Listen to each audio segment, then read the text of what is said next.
guys and welcome back to the Saints View, the channel standing content for our match preview and predicted lineup video ahead of Southampton's home game against recently relegated Fulham. It's the second of 3 home games in a row. We won the first one against Palace on Tuesday night. Can we make it 2 in a row? But before we get into it, do make sure you've hit that subscribe button if you haven't yet already, with your notifications turned on, and follow us on our socials.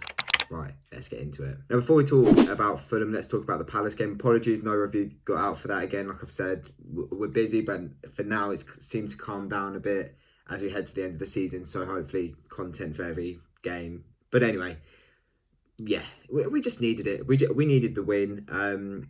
Obviously, the whole kind of 2021 calendar year, regardless of us winning the next 3 games, overall, it's going to have been very poor. But look, we're on a hunt now to try and finish as high as possible. Maybe you could argue the fact that Fulham lost on Monday to confirm their relegation gave us a little bit of a boost, knowing that we are safe now, even though it looked like we were always going to stay up. Read into it what you want, but it was a good result. It was a decent performance as well. I think the fact that we had Ings back just highlighted how much of a team or a better team we are when he's in the side. Obviously, really difficult start, going 1-0 down. Poorly defended, in my opinion, Benteke's goal, but decent enough response. Got the equaliser after 19 minutes, and then we had a good spell around that sort of middle of the first half. Gave away a penalty towards the end, big save from Forster. Happy to see that for him. And then second half we switched on another level, and we went and got our 2 goals through Adams and Ings, and won the game 3-1. Like I said, it was definitely needed. I think, especially because it was our game in hand. If we are looking to finish as high as possible, which we should be, of course. Palace very close to us. I think they're 13th and we're 14th. So it's vital that we won the game, really. But now we go into 3 games to finish off the season with, and I would say two of them are definitely winnable. You could argue all 3, but we've got a side on Saturday who, on one side, has nothing to play for now that they've been relegated. On the other, they'll obviously want to end the season on a high after a big blow on Monday night. Look, we've known for a long time that Fulham probably were going to be getting relegated. We've known the 3 sides that look most likely to go down for a long time in Sheffield United, West Brom, and Fulham. Now we know that all 3 are relegated with 3 games to go. I can't remember the last time that was the case in the Premier League. But look, they've shown glimpses of quality. They've got a few decent players, but overall it's just not been enough from them. I like Scott Parker as a manager. I think he's done a decent job with the resources he's had, but I'm not surprised to see them go down. But they have got this game on Saturday. They've got 3 more games, and they'll want to end on a high. They'll want to sign off from the Premier League with probably 1 victory from that, I would say. Whether they're capable of it is another question. But I always say that I like Mitrovic. Probably at this point, he's not someone I'd want at Saints, but I definitely think the last time they were in the Premier League 2 years ago, he was a striker I was looking at thinking he'd be decent for us. I think Anguisse is a decent midfielder. Obviously, they've got Lamina on loan. He won't be playing on Saturday, I believe. Yeah, he won't. He'll be ineligible, won't he? Lookman has got a bag of tricks. I think he's a bright young player who he's actually played under Ralph. Who knows? Maybe he could be on his way to St Mary's. Loftus-Cheek hasn't had the season he probably would have hoped and was expected of him on loan from Chelsea. But look, they've got some talented players in that squad. Areola, I think, is probably better than our 2 goalkeepers in between the sticks. So, like I said, they've got quality, but overall, it's just not been enough from them.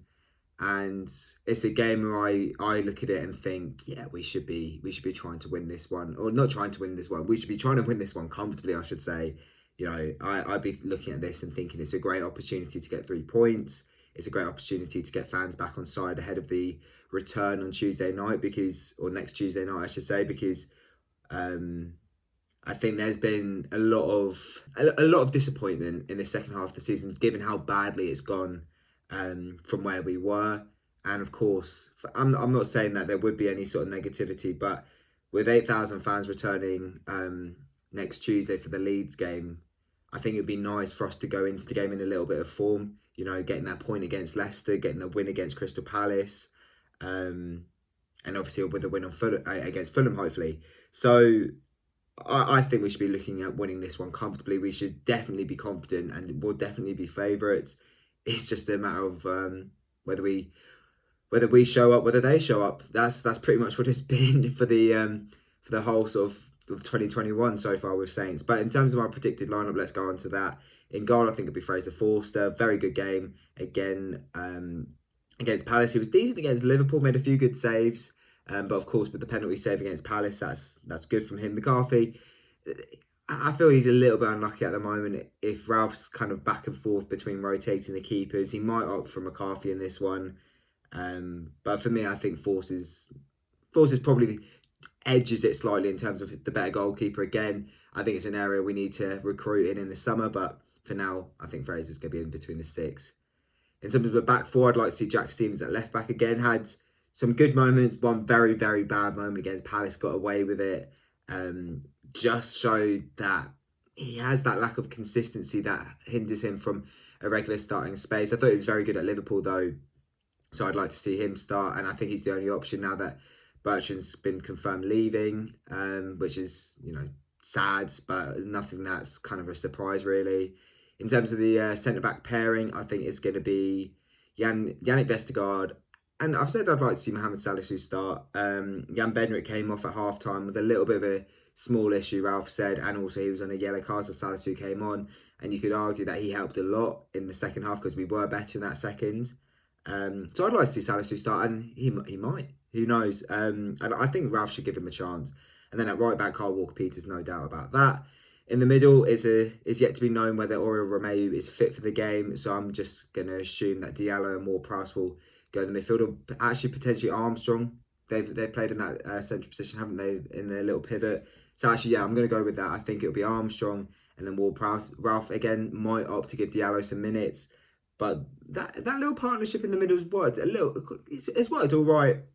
I think we just lack, or we miss, I should say, having Armstrong on the right-hand side when we're going forward. But I think we'll see Redmond definitely. Maybe another start for Nathan Teller. Minamino played last time out. Gineppo might get a shout. For me, I think Teller would be a good shout to play. Redmond seems to be picking up a little bit for me. He's had better performances over the last couple of games, month or two. So yeah, I would expect to see Redmond in there, and then it's a case of 3, maybe even 4 players on that right hand side. But for me, I think it'll be Teller, and then up front, I think we're going to see Adams and Ings. They showed that their partnership is very strong. I think on Tuesday night, Ings makes Adams a better player. Adams definitely plays better when he's got Danny Ings with him. I think a lot of the players play better with Ings. The whole team is just generally better with Danny Ings. Of course they are. But you could see with the third goal, the link-up play between Adams and Ings. I think they're building a very good partnership. We've seen it in glimpses this season. We saw it in glimpses last season as well. But now I'd like to see those two play together for the last handful of games, get a run of games together, because who knows, if Ings does sign that contract, we might have a very good strike partnership next season. But that's who I think is going to start. It's a little bit of the case of the unknown at the moment, with players needing minutes before the end of the season.